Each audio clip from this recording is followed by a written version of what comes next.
Buenas noches, jóvenes. Eh, ¿Pueden abrir su micrófono antes de que empecemos la presentación? Nada más guarden silencio si quieren opinar, uno a la vez. Pues ya nos conocemos, la mayoría de ustedes estuvieron en el curso pasado. Entonces esto pues va a ser de rápido, dinámico. Tenemos pocas clases, realmente quedan 15 sesiones. Esperamos que sean suficientes para cubrir pues, el programa. Se va a ver un tanto reducido. La ventaja con ustedes pues, es de que ya tienen pues, prácticamente todos los temas y solo hay que reforzarlos. Entonces, me indicaron o me comentaron de la dirección, ¿verdad? Que hiciéramos evaluaciones parciales para obviar y evitar consumir una sesión en un examen final o en un examen extraordinario, ¿verdad? Entonces, pues van a ser solo exámenes parciales, ¿ok? ¿Alguna duda? ¿Ninguna? ¿Todo bien? Ninguna, doctor. Ninguna, Ok, doctor. entonces vamos Todo a bien, doctor. comenzar. De antemano una disculpa, había programado a las 7, pero tuve un contratiempo y por eso nos estamos uniendo hasta ahora. Ok, entonces vamos a comenzar para no perder más el tiempo. ¿Sale? Entonces ya para quienes no me conocen del curso actual, ¿no? Soy Jesús Piña Campa, soy médico radiólogo, trabajo en el Hospital General de Cuernavaca y en el Centro Radiológico Temisco. La evaluación pues debiera ser en clase, ¿no? Pero ahora lo vamos a hacer virtual, aunque es un cuanto más difícil. La asistencia pues debería de ser del 80% para tener derecho a las evaluaciones. Sin embargo, por tratarse de esta ocasión especial, pues vamos a pedirles que pues asistan al mayor número de reuniones, ¿no? De preferencia, pues hay que ser puntuales. En esta ocasión, pues me tocó a mí faltar a la cita, ¿verdad? Pero fue por algo fuera de mis posibilidades de llegar a tiempo, ¿verdad?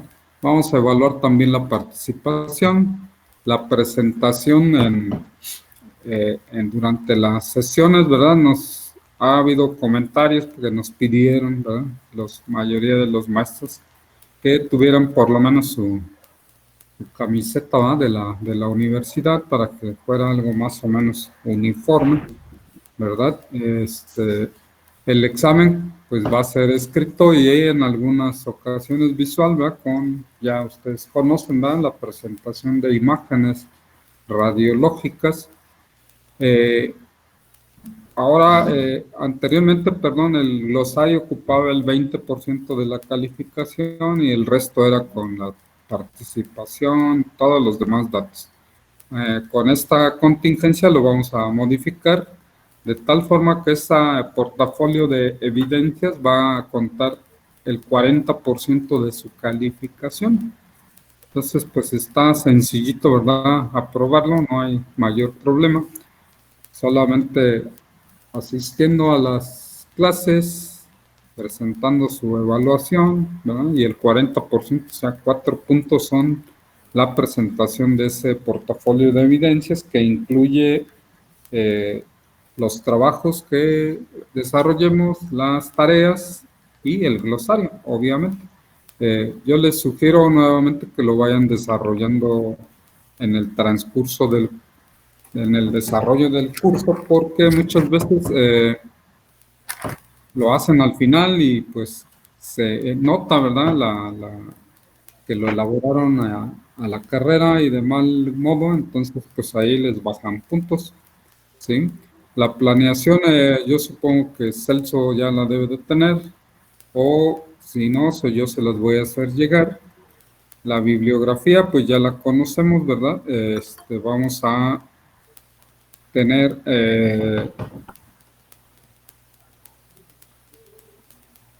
como libro base, ¿verdad? El Tratado de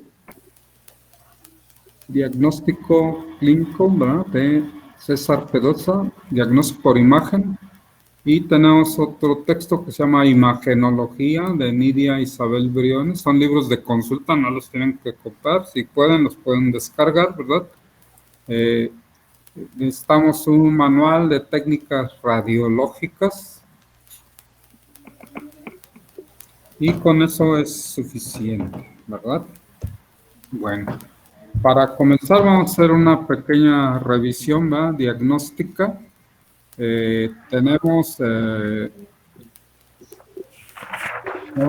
preguntitas, 15 minutos para contestarlas. Son las 20:03, ¿verdad? En 15 minutos retomamos la participación, ¿verdad? Recuerden, es algo diagnóstico, no tiene valor para su calificación, sean honestos, ¿verdad? No los puedo ver. Al contestar, si no la saben, pues no es necesario contestarla. Y tampoco le echen un rollote ahí que no sea la respuesta correcta. Solamente la que sepan la contestan para que sea algo diagnóstico verdaderamente. ¿Ok?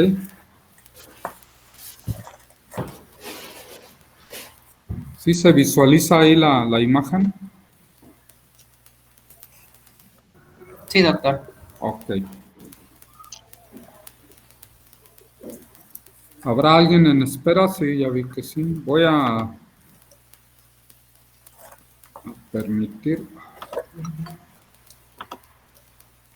Ya no hay nadie más. Sí.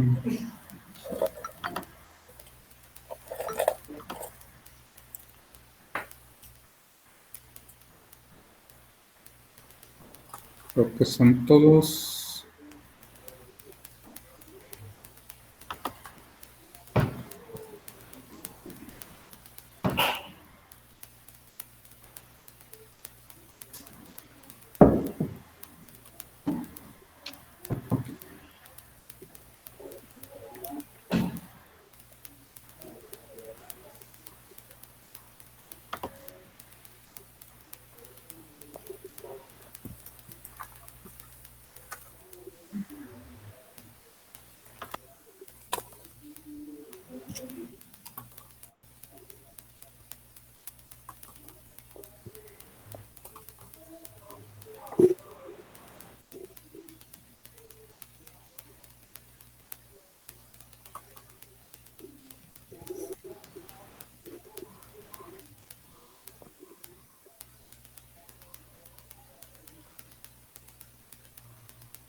Pueden apagar sus micrófonos, jóvenes.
Alatorre, ¿está presente?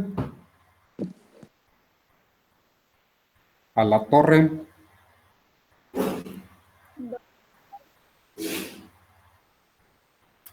Doctor.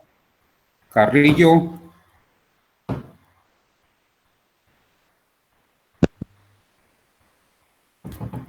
¿Sí me escuchan? Sí, presente, doctor. Perdón, es ¿Quién que eres estaba tú? aprendiendo el mismo. ¿Carrillo? ¿Quién eres tú? ¿Me escuchó? Alatorre. ¿Sí está o no?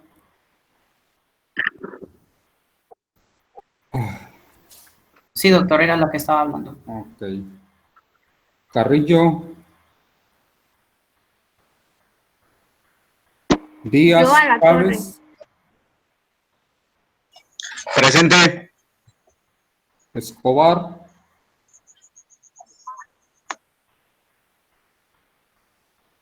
Figueroa Nájera. Aquí estoy, Doc. García López.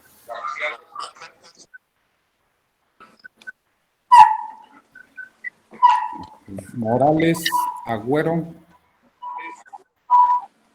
Aquí estoy, doctor. Onofre. Aquí estoy, doc. Presente. Rebolledo.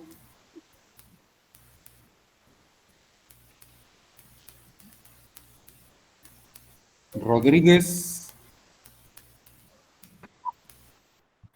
Presente, Rebolledo. Presente, doctor. Presente Rodríguez. Sosa Baena. Presente, doctor.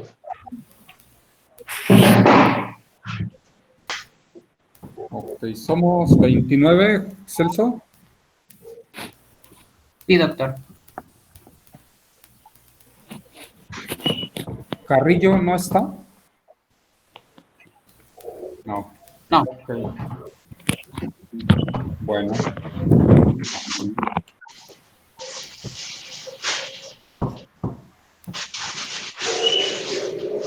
¿Ya pueden apagar los micrófonos, por favor?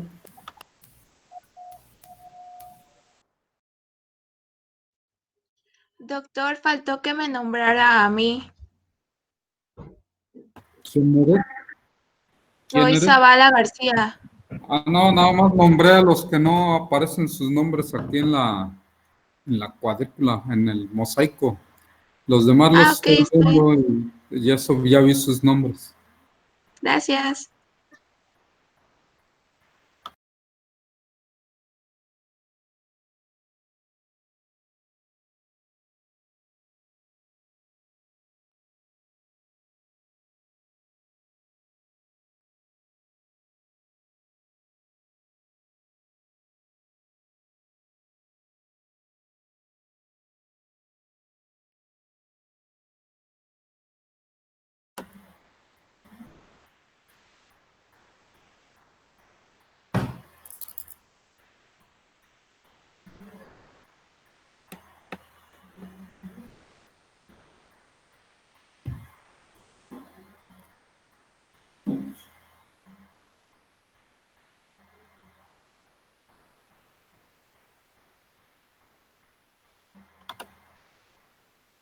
Bueno, vamos a continuar.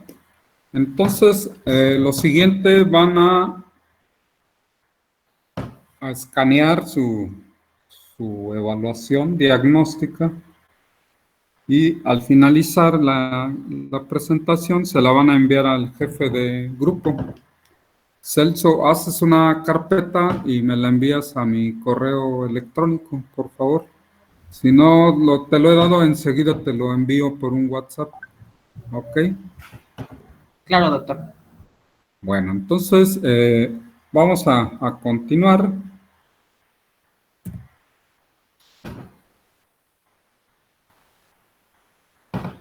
Entonces, pues ya hemos revisado con antelación, ¿verdad? La historia de la radiología. Es algo meramente de cultura general, ¿verdad? Esta rama de la medicina, ¿verdad? Que es la radiología, ¿verdad? Comienza su historia con el descubrimiento de los rayos X.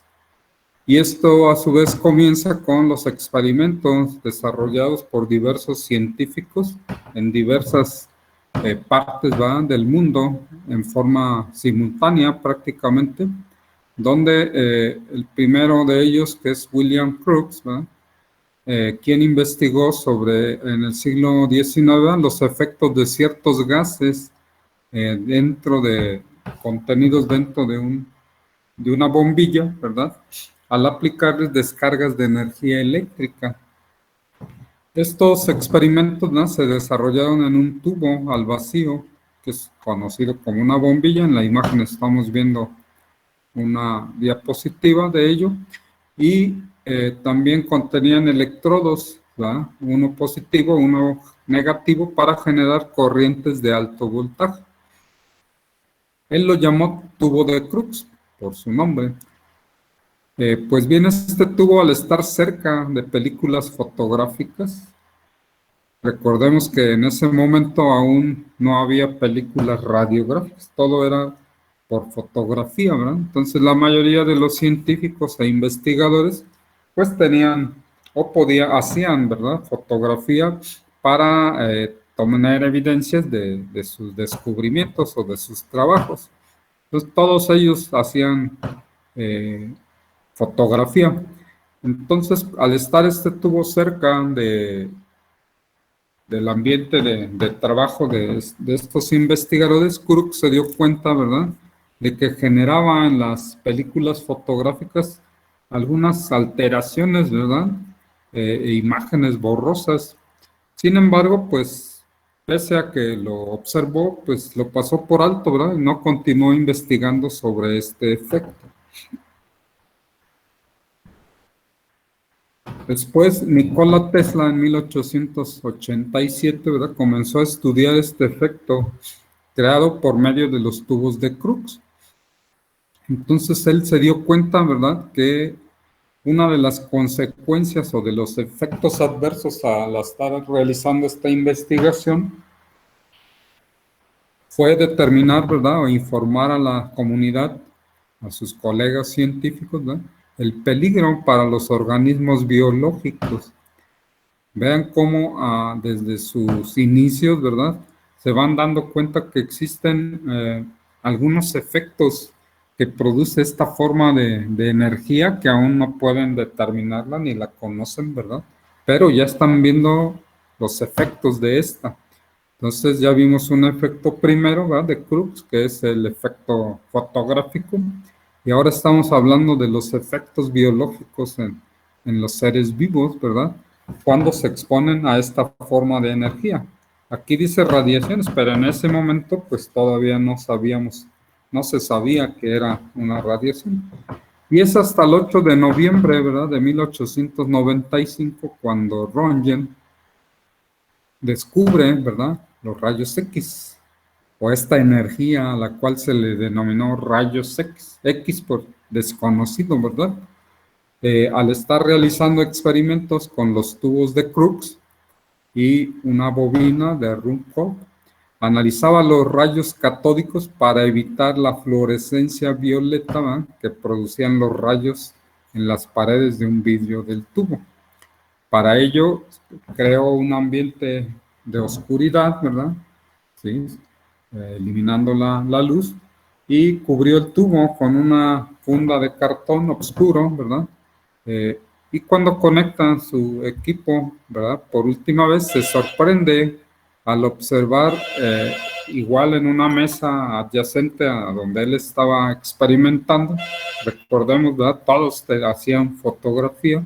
Entonces él observa en esa mesa cercana, ¿verdad?, que hay un pequeño resplandor amarillento, ¿verdad?, verdoso a lo lejos, y pues le llama su atención, ¿verdad?, porque cuando él coloca la energía en el tubo, ¿verdad?, al aplicar la corriente eléctrica, al aplicar la corriente eléctrica, ¿va? Se produce ese resplandor amarillo verdoso, ¿no? Entonces, sobre un banco que estaba próximo a su tubo de Crookes, ¿verdad? Donde él estaba aplicando el voltaje, y se observa que hay un cartón, ¿verdad? Que tiene una solución de cristales de platino cianuro de bario. Este material de platino cianuro de bario se utiliza, o se utilizaba, bueno, actualmente todavía se utiliza para formar esa sustancia gelatinosa que cubre las películas fotográficas, que es una especie de emulsión, ¿verdad? Y al ser sometida a un proceso químico, pues se va a permitir generar la imagen. Entonces él observó, ¿verdad?, que esos cristales de platino cianuro de bario era donde ocurría ese resplandor, ¿verdad? Y cuando apagaba el tubo o quitaba el voltaje al tubo, pues ese resplandor desaparecía. Entonces él descubre, ¿verdad?, que hay una energía que emana de ese tubo y produce en esas sustancias, ¿verdad?, en esa sustancia, esa emulsión de cristales de platino cianuro de bario, ese resplandor o esa luminiscencia le llamaríamos ahora, ¿verdad? Entonces, al encender de nuevo el tubo ya en forma intencional para ver qué ocurría, pues se da cuenta que cuando aplica el voltaje ocurre el resplandor. Entonces ahí confirma, ¿verdad?, que hay una energía que emana de ese tubo que él no puede ver. Entonces ahí también se da cuenta, pues, que son invisibles, ¿verdad?, esa energía, ¿verdad? La otra retira más lejos el banco, ¿verdad?, donde se encuentran esa sustancia, aplica el voltaje, ¿verdad?, y la fluorescencia se sigue produciendo, ¿verdad? Entonces quiere decir que viajan a una distancia larga, ¿verdad? Con esto comprobó, ¿verdad?, que esa fluorescencia se producía aún cuando él incrementara la distancia o pusiera más distancia entre el objeto y el tubo, ¿verdad? Así repitió este experimento y determinó, ¿verdad?, que esta energía que emana de ese tubo, ¿verdad?, es una forma de radiación muy penetrante, ¿verdad? ¿Por qué? Porque viaja a una distancia más o menos larga, interpone o atraviesa entre el tubo y la sustancia luminosa diversos objetos, ¿verdad? Y todos los atraviesa y sigue generándose ese resplandor, ¿sí?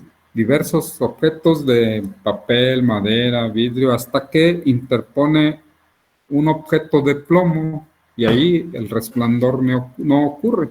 Entonces, con eso también en ese momento descubre, ¿verdad?, que el plomo es el único elemento capaz de frenar la radiación. Y el plomo hasta la actualidad es el elemento que se utiliza para el blindaje de las áreas donde se trabaja con radiación. Entonces, en la imagen estamos observando, ¿verdad?, el laboratorio de este gran científico. Como podemos ver, pues es algo pues un tanto rudimentario, ¿verdad? Uno esperaría ver un laboratorio más complejo. Sin embargo, este era su laboratorio donde su capacidad, ¿verdad?, de observación le permitió descubrir esa energía que emanaba de ese tubo de Crookes, ¿verdad? Lo cual ya Crookes en su momento lo observó, pero no le dio continuidad, no lo pasó por alto. Entonces, una vez que él descubre que hay esa energía que penetra diversos cuerpos inertes, ¿va?, hasta ese momento, decide fotografiar o interponer entre la energía y la emulsión, ¿verdad?, un ser vivo, ¿verdad? Y este renacuajo, ¿verdad?, fue cuando es la primera imagen de un ser vivo, ¿verdad?, que se obtiene a través de rayos X, ¿verdad? Entonces, esta forma de energía o de rayo, ¿verdad?, de energía, él demuestra que tiene esa capacidad de penetración, puesto que permite la penetración de objetos de cartón, de madera, de metálicos, ¿verdad?, con excepción del plomo, ¿verdad?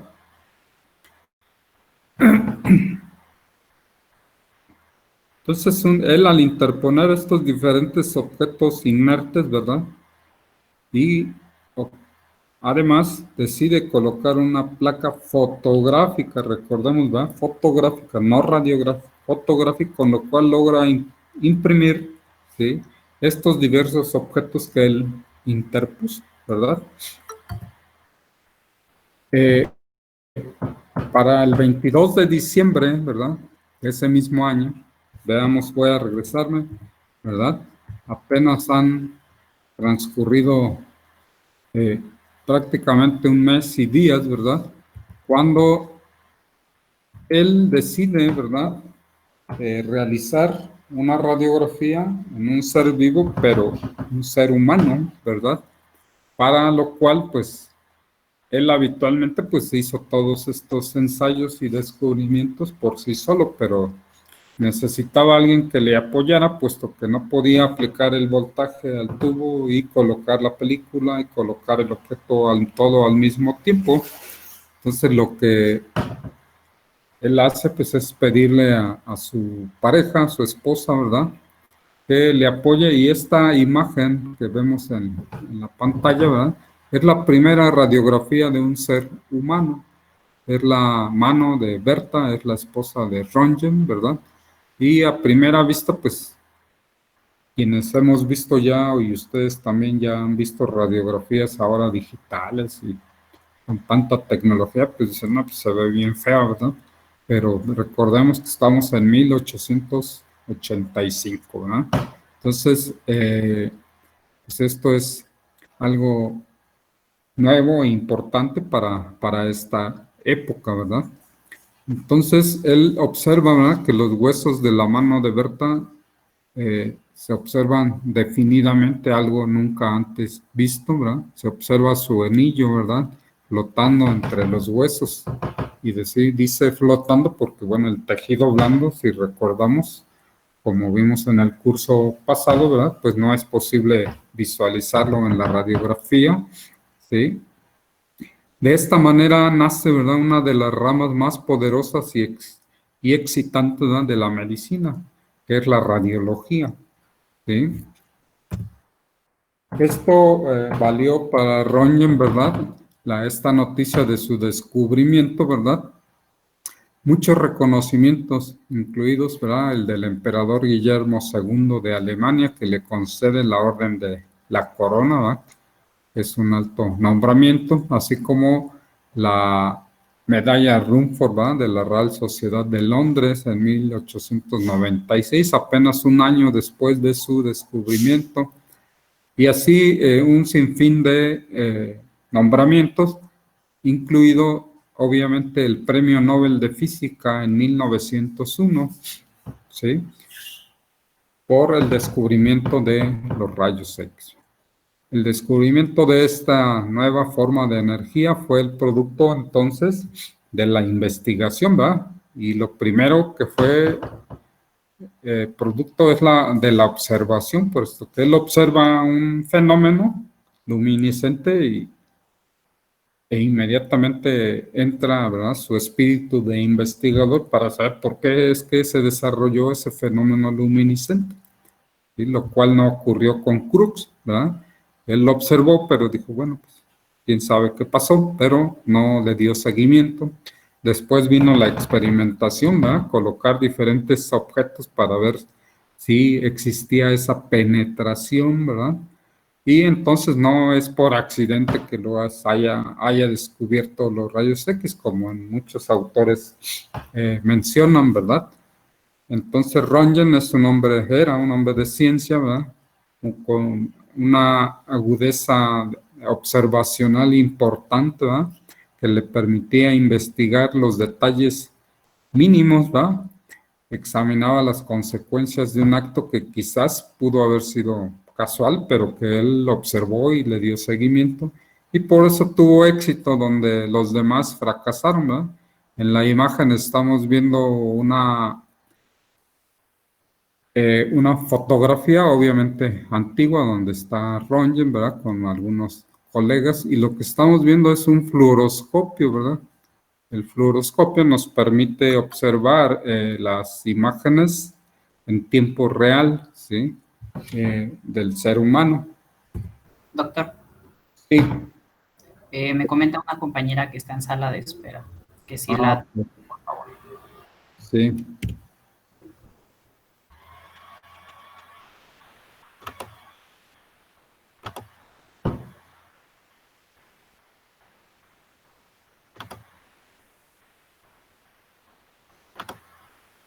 Ok, entonces de esta forma nace, ¿verdad? Una rama importantísima de la medicina, ¿verdad? Y es el nacimiento de la radiología. Esta, a partir de su descubrimiento, ha tenido un desarrollo importantísimo, ¿sí? Y obviamente rapidísimo. Tenemos escasos más de 100 años, ¿verdad? Del descubrimiento. Sin embargo, eh, la radiología moderna, ¿verdad? Ha tenido una serie de descubrimientos cuya importancia es considerable, ¿verdad? Como por ejemplo, después del descubrimiento de esta forma de energía, viene el desarrollo de un tubo al alto vacío que todavía en la actualidad pues estamos utilizando, el cual tiene un filamento, ¿verdad? Y un ánodo. Se desarrolla una parrilla fija de Bucky. Todos ustedes fueron a rotar al hospital y vimos que era el Buki, ¿va? De la mesa, el Buki de pared. Espero que se acuerden, ¿va? Esto se desarrolló desde 1903, obviamente con muchísimas modificaciones y modernizaciones, ¿verdad?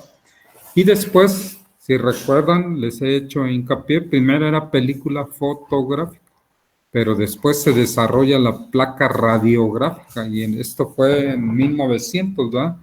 Apenas 5 años después ya se estaba desarrollando una película radiográfica hecha a base de nitrato de celulosa y con esta emulsión de los cristales, ¿verdad? De platino, cianuro de bario. Después de esto, todo el proceso de revelado era un revelado químico, igual que se hacía con las fotografías, pero todo era manual, ¿verdad? Una vez que se hacen las películas radiográficas, puesto que su tamaño es mucho más grande, ¿verdad? Entonces se ven en la necesidad de desarrollar un revelador automático, ¿sí?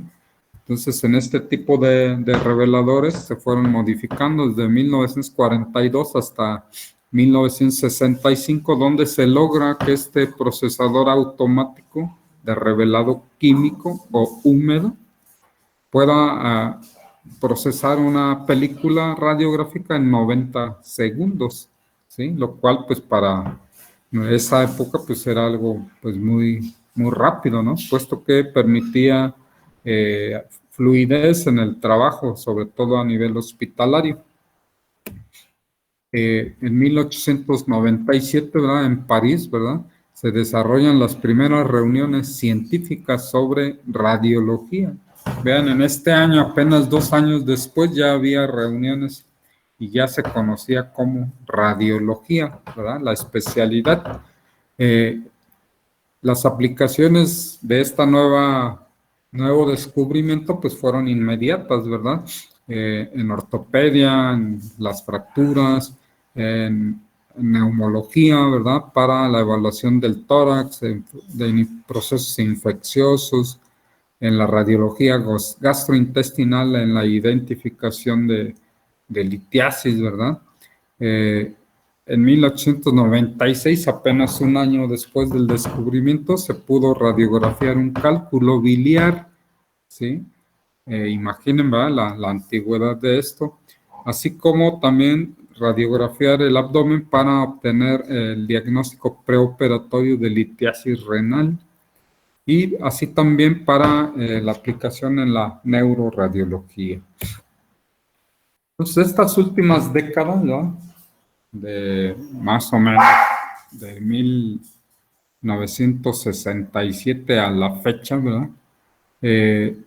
Se han visto utilizar muchas técnicas nuevas, ¿verdad? De diagnóstico, que obviamente vienen a complementar los medios diagnósticos que tenemos a nuestro alcance, ¿verdad? Por ejemplo, en 1948 se desarrolla el ultrasonido, ¿sí? Que hasta la actualidad es uno de los métodos, como vimos en nuestro curso pasado, ¿verdad? Mucho más nobles porque es algo accesible, es económico, se puede reproducir cuantas veces sean necesarias. Y después viene en 1971 la tomografía, ¿verdad? La tomografía en su inicio de forma axial únicamente y posteriormente de tipo helicoidal, como vimos en nuestro temario anterior, ¿sí?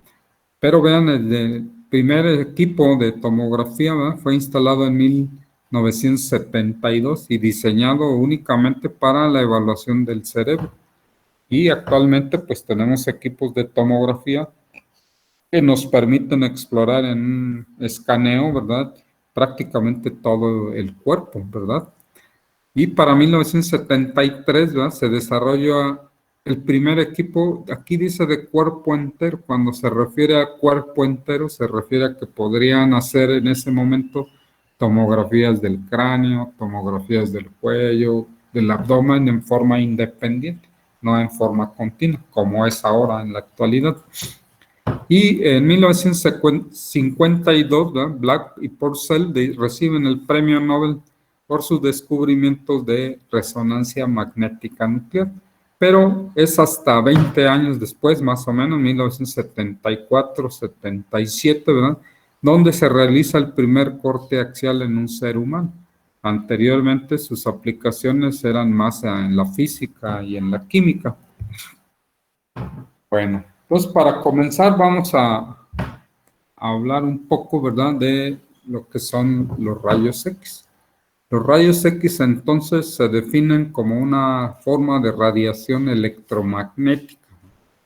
Son invisibles, como pudo determinarlo Röntgen desde su descubrimiento, ¿verdad?, capaces de atravesar cuerpos opacos, como todos los que él interpuso entre la energía y el banquito donde estaban estos cristales, ¿verdad?, y capaz de impresionar las películas fotográficas. Todo ello Röntgen lo visualizó y lo observó desde el primer día que él descubrió esta forma de energía, ¿verdad?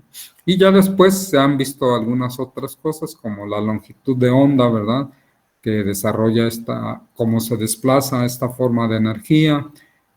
Sabemos que se encuentra en frecuencias entre 30 a 3000 picohertz, ¿verdad?, que es 50 hasta 5000 veces la frecuencia de la luz visible. Ello hace pues que sea invisible, ¿verdad? Y el término radiación electromagnética también describe una forma particular de energía, ¿verdad?, que se propaga obviamente a través del espacio y en forma de ondas. Como podemos ver en la tabla inferior, ¿verdad?, la frecuencia de las ondas de radiación electromagnética se encuentran entre los rayos ultravioleta y la radiación nuclear, ¿verdad?, los rayos gamma, ¿sí? Y después, muy por debajo, pues se encuentran la luz visible, las ondas de televisión, ondas de radio, ¿sí? Entonces, los rayos X son una forma de radiación de la misma naturaleza que las ondas de radio, por ejemplo, que los rayos infrarrojos, la luz visible, los rayos ultravioleta y que los rayos gamma. Todos son energía y se desplazan en forma de ondas. La gran diferencia, pues, es el origen. ¿Cómo es que se originan, verdad? Los rayos gamma son radiaciones de origen nuclear y se producen por la desexcitación de un nucleón de un nivel excitado a otro de menor energía y en la desintegración de isótopos radioactivos. Entonces, la energía de los rayos X en general se va a encontrar entre la radiación ultravioleta, como vimos en la tabla, y los rayos gamma. Ambos, la radiación ultravioleta y los gamma, producidos de forma natural, ¿verdad? Y los rayos X, pues, en forma artificial por la intervención del hombre. Entonces, los rayos X, ¿verdad?, es una forma de radiación ionizante, ¿verdad? Ionizante porque tiene la propiedad de interaccionar con los electrones de los átomos y hacer que reciban o generar una partícula con carga, que son los iones, ¿verdad? Esto ocurre cuando interacciona la radiación o los rayos X con la materia. En este caso, en medicina, la materia pues es el cuerpo del ser humano que estamos radiando, ¿verdad? Entonces, si decimos cómo es que se producen, ¿verdad? Los rayos X se producen por la desaceleración rápida de electrones muy energizados al chocar con un blanco metálico. ¿Sí? Entonces, una carga desacelerada de electrones emite radiación electromagnética cuando se impactan en este blanco metálico. De esta forma, ¿verdad? El choque produce un espectro continuo de rayos X.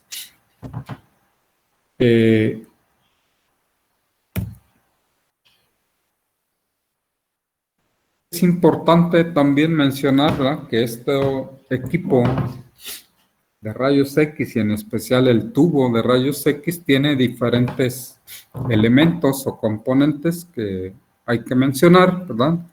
Entonces, el tubo, dentro del tubo encontramos el cátodo, que es un filamento que soporta altas temperaturas, por lo tanto el material del que se hacen generalmente es de tuxteno.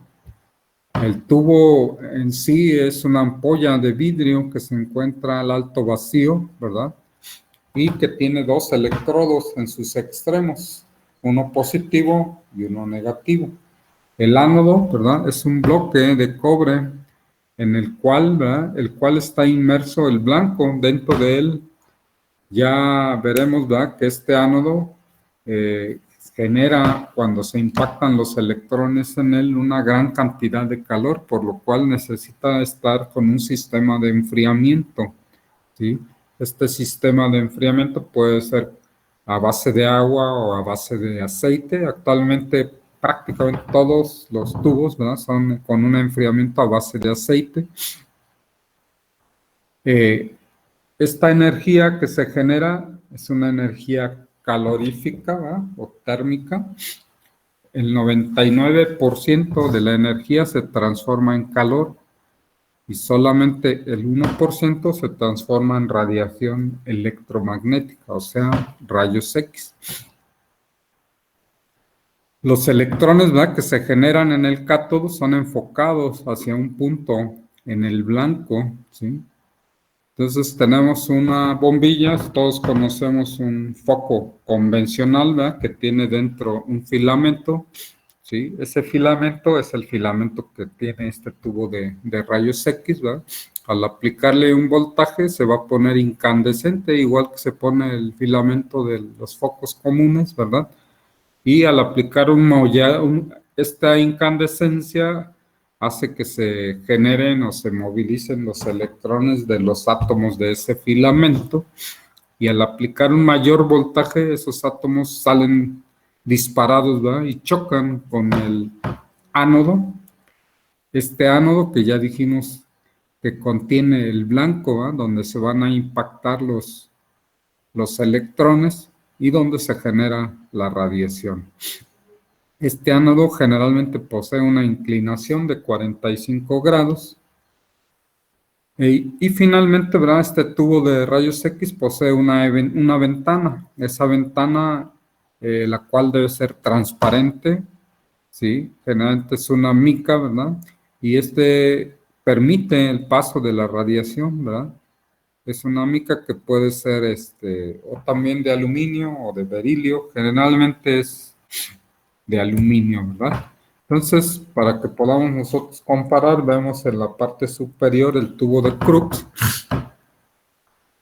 que tiene su cátodo, ¿verdad?, negativo, y su ánodo positivo.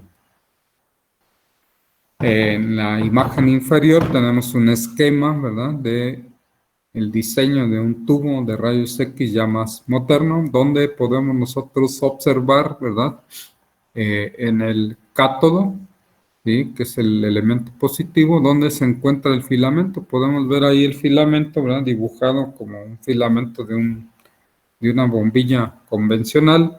Vemos el ánodo, que es el positivo, con esa angulación más o menos a 45 grados. y donde vemos que emerge en esa haz de energía, ¿verdad? Esa es la ventana que debe de tener el tubo de rayos X, ¿ok? Tenemos un esquema más con un mayor acercamiento, ¿verdad? Para ejemplificar pues lo mismo. Vemos nuestros filamentos, nuestro ánodo, ¿sí? Donde chocan los electrones y la energía, ¿verdad? Que se produce. Y debe de existir esa ventana que permita que emerja esa radiación.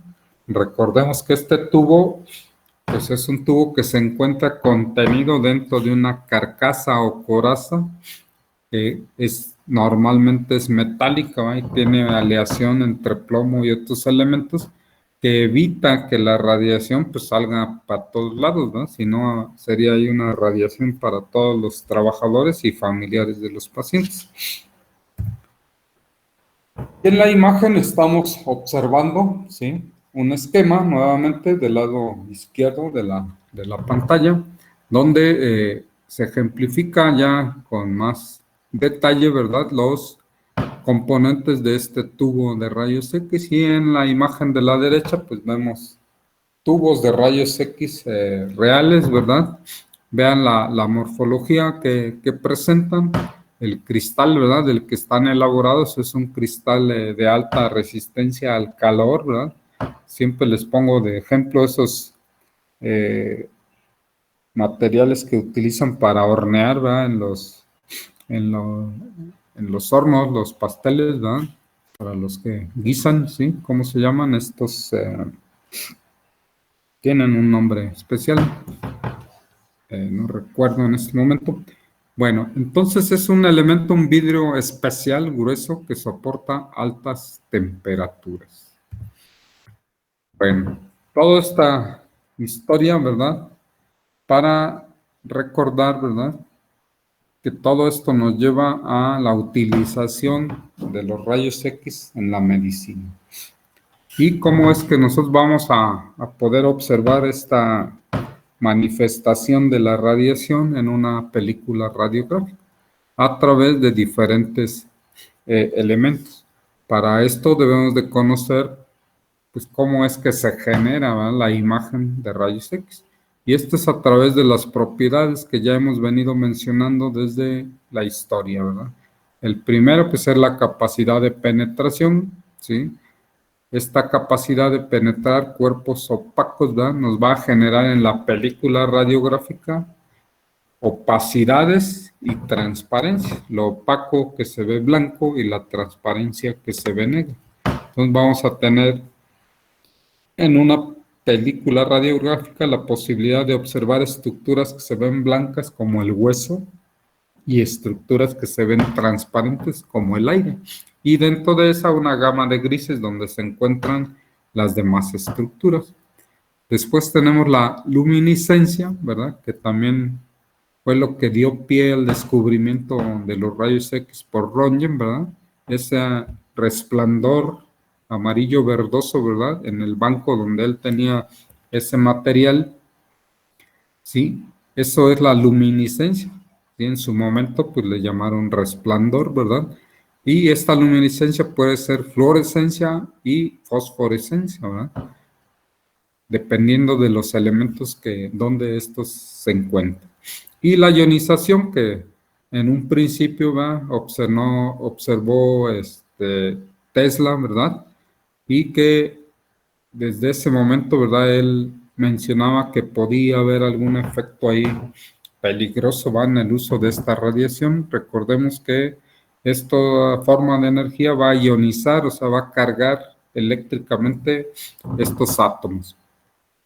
Y tenemos el efecto fotográfico ya conocido y que hemos venido mencionando, pero este efecto es importante puesto que genera una imagen que se conoce como latente y que es la que nos va a permitir, después de un procesamiento, ya sea químico, como el que se desarrollaba, o actualmente digital, ¿verdad? Poder visualizar nuestra imagen ya real y tangible, ¿verdad?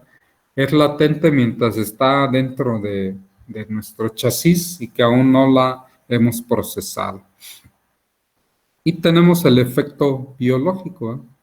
Es bien sabido por todos, ¿verdad?, que la radiación, ¿verdad?, como el accidente, que algunos accidentes nucleares que han ocurrido, o la propia bomba de Hiroshima y Nagasaki, ¿verdad?, donde la radiación nuclear, ¿verdad?, produjo en los seres humanos, en algunos la muerte inmediata, en otros grandes quemaduras, en otros desarrollaron cánceres en diversos órganos, y en otros más, pues la manifestación de esa radiación se dio en sus generaciones, ¿va?, posteriores.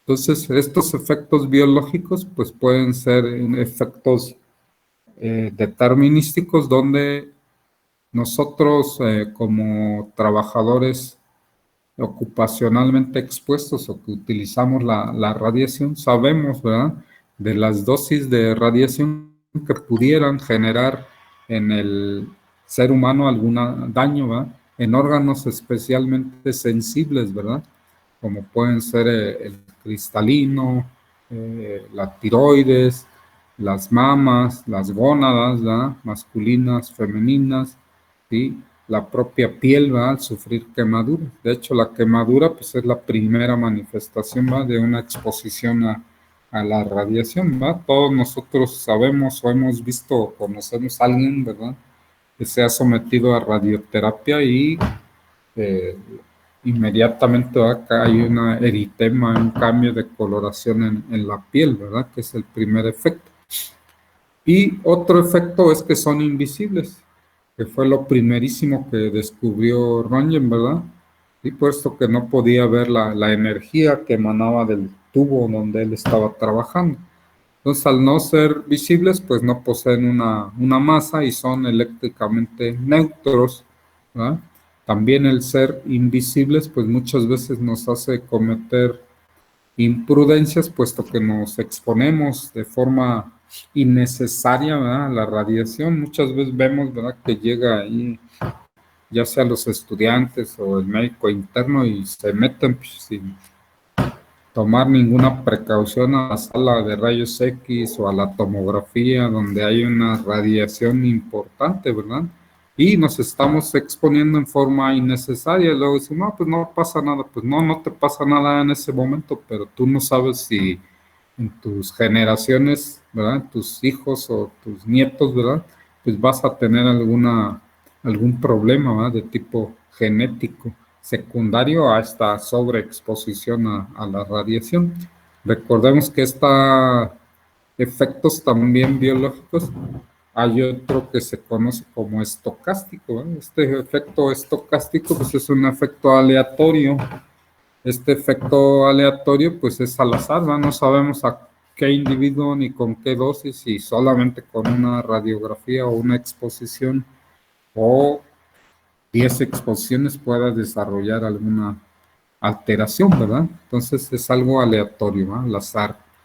Y lo que ya mencionamos, ¿verdad?, de la transformación en calor, el 99% se transforma en calor de esta energía, y solamente el 1% se va a transformar en energía electromagnética o rayos X, ¿sí? Otro dato importante pues es la velocidad, ¿verdad? Viajan igual o más rápido estas ondas que la velocidad de la luz. Por ahí investiguen, ¿verdad?, cuál es la velocidad de la luz para que tengamos una idea de qué velocidad alcanzan esta forma de radiación o de ondas. Y otra característica es que viajan en línea recta, ¿verdad? Entonces, muchas veces también exageramos, va, y por allá se andan escondiendo y no les vaya a rebotar un rayo, ¿verdad? Entonces, viajan en línea recta, donde se impactan, ahí ocurre la absorción de la radiación y ya no continúan, ¿verdad?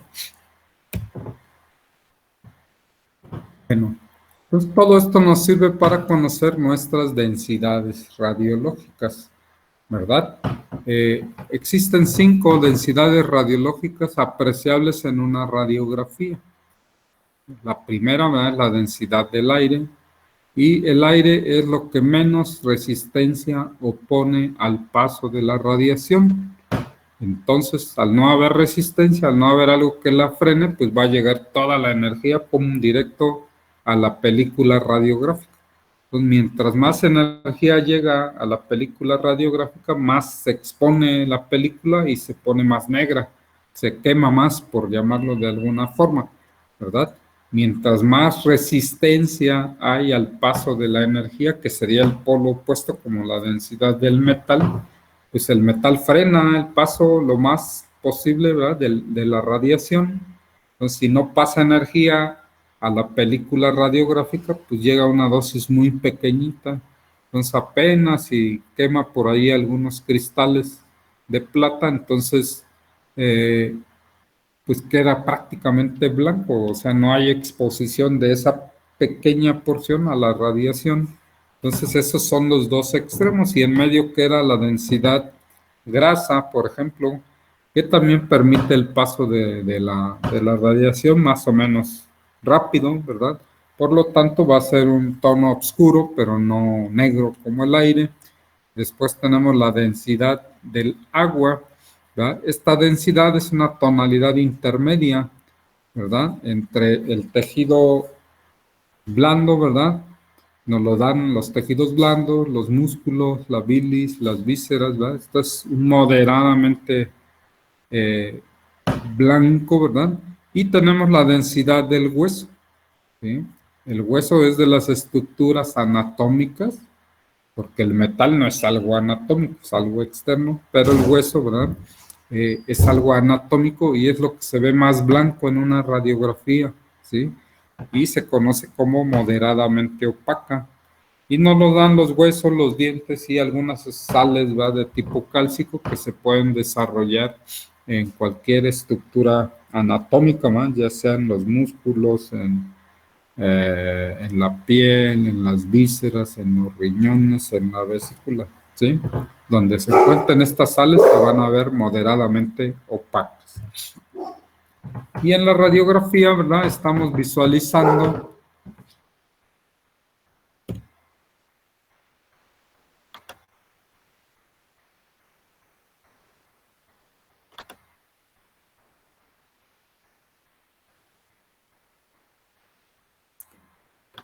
en la radiografía estamos visualizando una imagen de un tele de tórax, ¿verdad?, donde podemos nosotros observar estas diferentes densidades, ¿verdad? La primera, que es el pendiente, ¿verdad?, que tiene aquí este sujeto, ¿verdad? Es una densidad metálica, ¿verdad?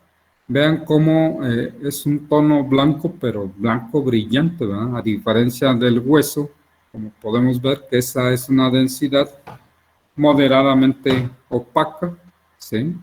No es que recordemos que esa densidad del hueso, ¿verdad?, nos la pueden dar algunas otras estructuras como los dientes y las sales cálcicas. Después tenemos la densidad agua, ¿verdad? Esta densidad de tejidos blandos nos los van a dar las vísceras sólidas, los músculos y el líquido, obviamente. Por eso se llama densidad agua. De tal forma que si nosotros tenemos líquido en el espacio pleural que se haya incrementado, que conocemos como derrame pleural, ¿verdad?, pues se va a ver con esta densidad agua o con la densidad del mediastino o del tejido muscular. Y después tenemos la densidad del aire, ¿verdad? Esta densidad del aire, si nosotros pudiéramos comparar como en esta radiografía, es diferente el tono de la densidad del aire del parénquima pulmonar a la densidad del aire que se encuentra en la cámara gástrica inmediatamente por debajo del diafragma izquierdo, a la densidad del aire atmosférico que rodea al sujeto. El aire atmosférico es mucho más negro que el aire que está en los pulmones y que el aire que se encuentra en el estómago. Entonces, dependiendo dónde se encuentre el aire, pues es la densidad que vamos a visualizar de esa estructura, ¿sí?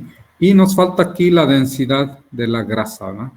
Entonces, la grasa, si podemos ver esa flecha que señala hacia el tejido blando del lado derecho del paciente, ¿verdad?, podemos ver una línea una interfaz, ¿verdad?, entre el tejido blando, la grasa y después el aire, ¿verdad? El aire, la grasa entonces se ve oscura, pero no tanto como se puede ver el aire atmosférico, ¿sí? Entonces la grasa es una interfase que nos permite también en las radiografías delimitar el límite,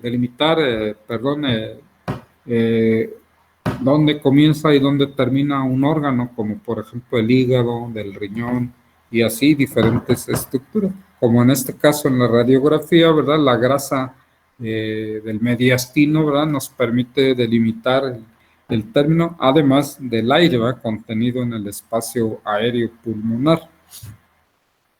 En la imagen, ¿verdad?, entonces estamos visualizando una radiografía de tórax donde podemos corroborar estas diferentes densidades. Aquí obviamente nos falta una densidad, ¿verdad?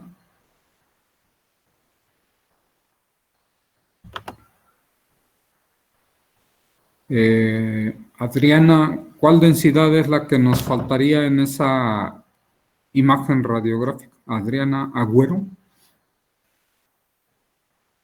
¿Puedes abrir tu micrófono? Soy Kenia, pero mi cámara dice que ¿Cómo? soy Adriana. Adriana.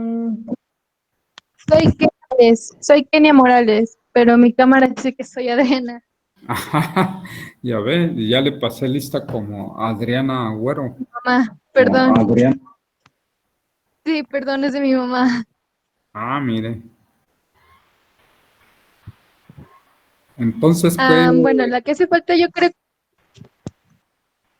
que es la de densidad metal. Exactamente, ¿verdad? Entonces tenemos todas las densidades excepto la densidad del metal, ¿verdad? Entonces vean cómo el metal es algo que identificamos muy rápidamente por la forma y la brillantez de que se manifiesta en las radiografías. Ok.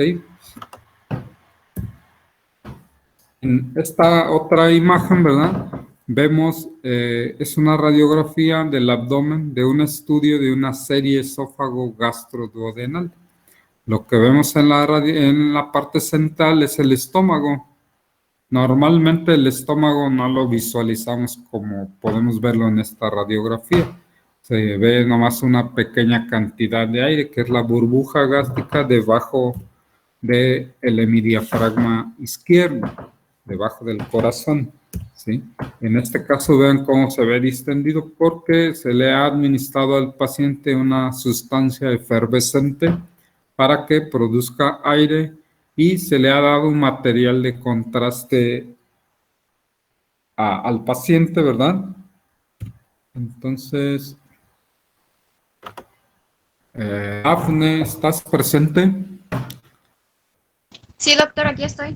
Ok, entonces, ¿qué material de contraste utilizamos para el tubo digestivo? ¿Te acuerdas? Me acuerdo que había solución de yodo.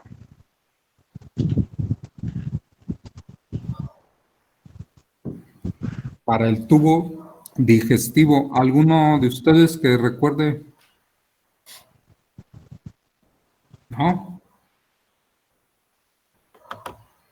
Entonces lo que se le ha dado es un material de contraste positivo que se llama sulfato de bario, ¿sí? Entonces si observamos, ¿verdad?, se ve tan opaco como se ve el metal, de ahí que la densidad metálica no nada más nos las van a dar los metales. Como vimos en la diapositiva anterior, ¿verdad?, la densidad metálica nos la pueden dar los materiales metálicos y los medios de contraste, como pueden ser el bario y el yodo. El yodo en algunos casos se puede utilizar por vía oral, pero generalmente se administra por vía intravenosa o arterial. Aquí tenemos un ejemplo, ¿verdad?, de administración de material de contraste yodado o de yodo, ¿verdad?, que se ha administrado por vía intravenosa. El yodo, el material de contraste yodado tiene la característica que se va a eliminar por el sistema urinario. Entonces, si nosotros administramos un material de contraste intravenoso, pues podemos darle seguimiento y ver cómo se excreta a través del sistema urinario. Esto es un estudio de urografía donde podemos ver ambas sombras renales, los sistemas colectores, los ureteros y la vejiga, ¿sí? Entonces vean, el objetivo de la diapositiva es ver la densidad que presenta el material de contraste yodado. También es un medio de contraste positivo. Ok, y aquí tenemos algunos elementos, ya todos creo que si todos fueron alumnos del primero B, conocemos, ¿verdad?, los equipos que componen un gabinete de rayos X. Este es un equipo de rayos X donde tenemos la mesa para el paciente, el buki de la mesa. En la imagen superior del lado derecho podemos ver el buki de pared, que es ese pedestal que tiene un rectángulo ahí al centro, ¿verdad? Y a un lado, en esa misma imagen, tenemos la mesa de control, ¿verdad? O de donde elegimos los factores para hacer el disparo de radiación. Y en la imagen inferior, pues, lo mismo, ¿va? Pero tenemos un acercamiento y podemos ver el tubo de rayos X, que es ese cilindro que se encuentra debajo de esa imagen blanca que parece un cubo. Entonces, el cilindro es la carcasa del tubo de rayos X. Dentro de esa carcasa se encuentra el tubo, que es de cristal. Y en la parte inferior, ¿verdad?, hacia la ventana del tubo y de la carcasa de rayos X se encuentra ese dispositivo que es el colimador. Ese colimador es, dentro tiene una luz, ¿verdad?, que nos permite delimitar, ¿sí?, el área que queremos radiografiar para no sobreexponer en forma innecesaria al paciente. Si nada más quiero ver el dedo, pues bueno, limito tanto el área donde voy a radiografiar que nada más va a aparecer el dedito en la radiografía, o si quiero ver toda la mano, o si quiero ver la muñeca, el área que querramos la vamos a delimitar, a iluminar, y sabremos que esa área es la que va a aparecer en mi radiografía. Y aquí tenemos un acercamiento, ¿verdad?, todavía mejor, donde vemos la mesa. Debajo de la mesa hay una imagen rectangular delgada.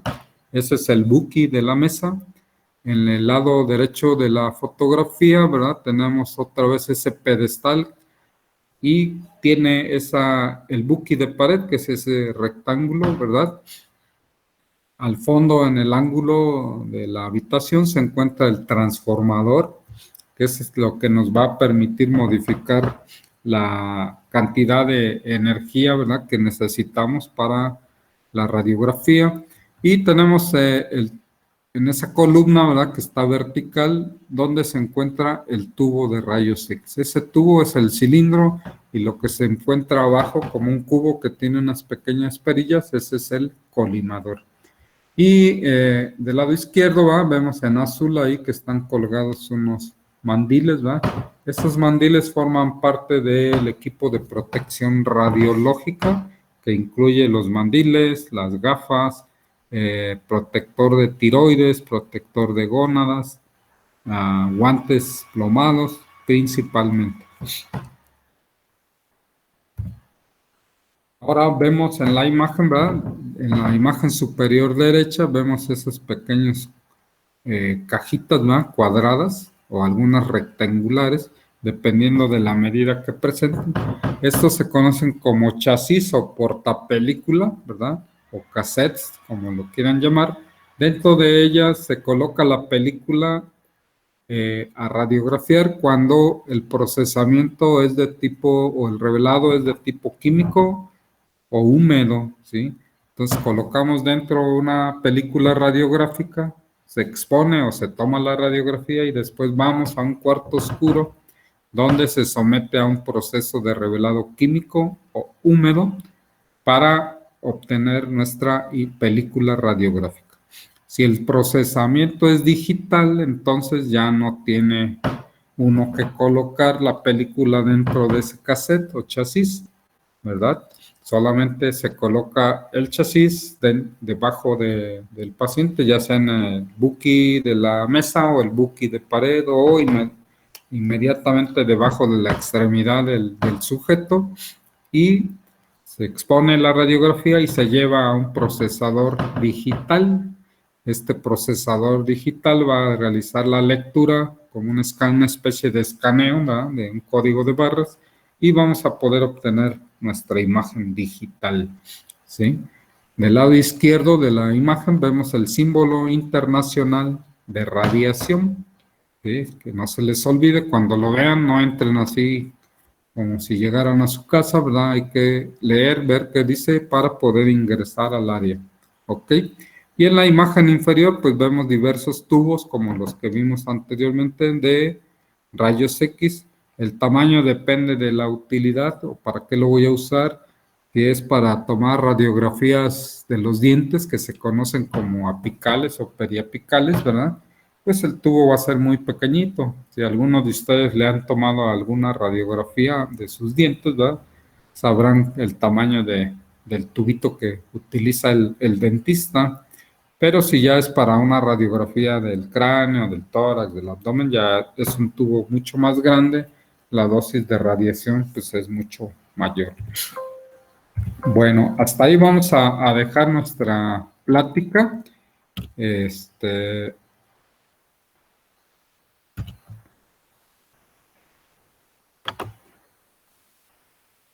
¿Tienen alguna duda, jóvenes?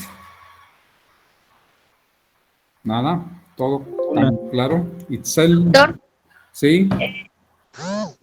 yo no llegué, bueno, yo no estuve al principio de la clase, ¿dejó alguna tarea? Sí, bueno, ya dejé algunas tareas, espero que hayan anotado. Entonces ya sabemos, ¿verdad?, lo que vamos a hacer. Vamos a hacer un resumen sobre rayos X, ¿verdad? ¿Qué son los rayos X? ¿Cómo se producen los rayos X? Densidades de rayos X. Los componentes de un equipo de rayos X. Si pueden poner imágenes sería bueno. Recuerden que el trabajo es manual, ¿verdad?, a mano. Solamente las imágenes pues pueden ponerlas de donde ustedes las descarguen. Incluyan los componentes del tubo de rayos X. Una cosa son los componentes del tubo y otra cosa son los componentes del equipo de rayos X. Entonces hay que hacer un resumen. Y para la próxima vamos también a tener el resumen ya de ultrasonido, ¿verdad? Igual que es el ultrasonido, para qué se utiliza, sus aplicaciones. Cuando decimos aplicaciones, ¿para qué nos sirve? Pues para el embarazo, para todas esas cosas que ya vimos en algún momento. Los componentes del equipo, ¿verdad?, de ultrasonido, los transductores, ¿qué es un transductor? Y vamos a hacer de una vez el resumen de tomografía, ¿verdad? Tomografía axial computarizada. Seguramente todos tienen esos resúmenes, ¿vale? Puesto que ya lo hicieron alguna vez. Si ya los tienen y los conservaron en buen estado, pues los pueden utilizar. Nada más les pido que los lean, ¿verdad? No nada más que se los queden, porque si los tienen y no los leen, pues ya no sirve de nada. Hay que repasarlos si los tienen, ¿verdad? No necesitan volver a hacerlo. Si no los tienen, hay que hacerlo. Les decía que el examen de evaluación diagnóstica, que fue lo que hicimos en un principio, ¿verdad?, necesitan enviárselo a Celso para que él haga una carpeta y él me lo va a enviar a mí. Eso me lo tienen que enviar hoy. Y la próxima vez que nos reunamos, vamos a tener ya la respuesta de ese cuestionario, de esa evaluación diagnóstica, pero ya basados en un libro, ¿sí? Entonces, en el de César Pedrosa sería lo ideal para contestar ese pequeño cuestionario, porque ahí vienen todas las respuestas, que no anden buscando por tantos lados.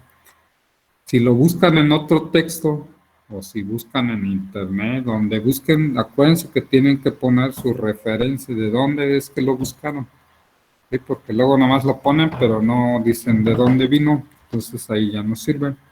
¿Ok? ¿Alguna duda, jóvenes? Nada. Entonces, acuérdense, vamos a hacer ese portafolio de evidencias, donde van a ir las tareas. La primera hoja de ese portafolio debe ser su evaluación diagnóstica que hicieron hoy.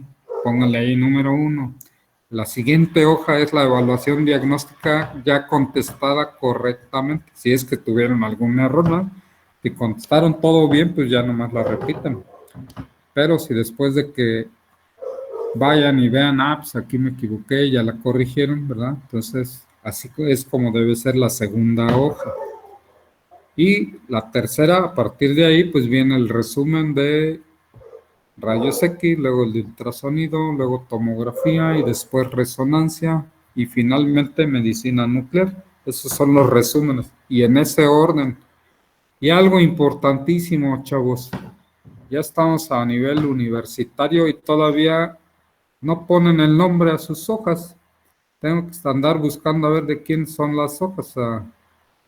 Esta vez, si no ponen el nombre, como es más difícil comunicarnos, pues no les voy a valer sus trabajos. Si el que no tenga nombre, ya caminó. ¿Salen?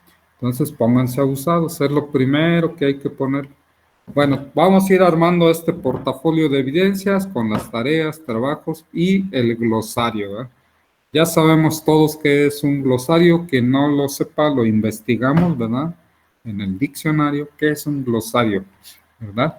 Y es lo que vamos a desarrollar. Entonces son aquellas palabras, ¿verdad? De un texto, de una presentación, de una plática que no entendemos y que nos hace falta para entender el contexto de la plática, porque si no entiendo una palabra, pues a lo mejor no puedo armar, ¿verdad? Todo ese contexto y no voy a entender de qué estamos hablando. Entonces mi obligación es ir, ok, no la entendí, pero la voy a investigar. Y así como van surgiendo las dudas, las voy anotando y las voy investigando. De tal forma que al final el glosario no puede ir en orden alfabético, ¿verdad? Porque pues las dudas no surgen en orden alfabético, surgen al azar, aleatorias. Como vayan saliendo, así las van organizando. No es un diccionario, es un glosario. ¿Vale? ¿Dudas, jóvenes? ¿Nada? Bueno, entonces la próxima vez hablamos de ultrasonido y nuevamente una disculpa, tuve un contratiempo, pero vamos a tratar de estar puntuales. Le decía también al compañero Celso que si podemos tener la presentación en jueves, por lo menos mientras estemos en forma virtual. Una vez que regresemos a la facultad, al aula, pues ya estaríamos viéndonos los viernes. ¿Sí les comentaste, Celso? Sí, doctor. Ok, entonces ya están enterados todos, ¿verdad? La próxima reunión va a ser en jueves a las 7 de la tarde. Y cuando regresemos a la facultad, volvemos a los viernes a las 6 de la tarde, es la clase. Los viernes. ¿Vale? ¿Dudas? Sí. ¿Nada? Bueno, pues esperemos que todo esto pase pronto. ¿Sí? Dígame. ¿Las clases seguirán siendo aquí en Google Meet? Sí, van a ser en Meet. ¿Hay alguna complicación con eso o quieren en Zoom? ¿No? No, está bien, se la preguntaba. Ok. No, está perfecto. Entonces les decía que pues va a ser facilito para ustedes, ya se la saben. Tómenlo como un repaso, ¿va? Que es necesario tomar y todo va a salir bien, ¿sale? Nos vemos el próximo jueves. No seas malito, Celso, el miércoles o el jueves temprano me recuerdas, ¿no? Que tenemos la reunión. Como ya estoy bien acostumbrado a los viernes, a ver, no se me vaya a pasar, ¿sale? El jueves próximo nos vemos, nos hablamos a las 7 de la tarde, ¿ok? Sale, buenas noches a todos. Gracias. Gracias. Buenas Buenas noches. noches. Buenas noches.